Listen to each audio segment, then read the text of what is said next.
Bese yabuza uJesu, for what profit is it to a man if he gains the whole world and loses his own soul?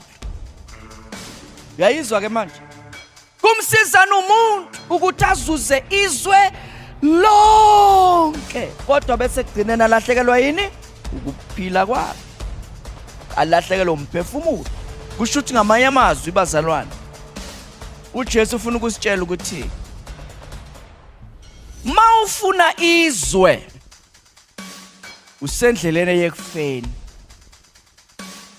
Mawufuna ukugain izinto zalokuphila, umphefumulo wakho uzokulahlekela.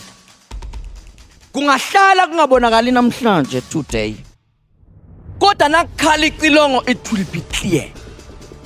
Ngoba nakukhala icilongo, not everybody who says Lord, Lord will be raptured. Not everybody who says Lord, Lord when he dies will go to heaven. Uthi uJesu yilabo abenza intando kaBaba osezulwini. So bonke abantu abathi sizokwenza ukuthandwa yithi thina, akekho umuntu ozositshela, ayihluphi ubeka.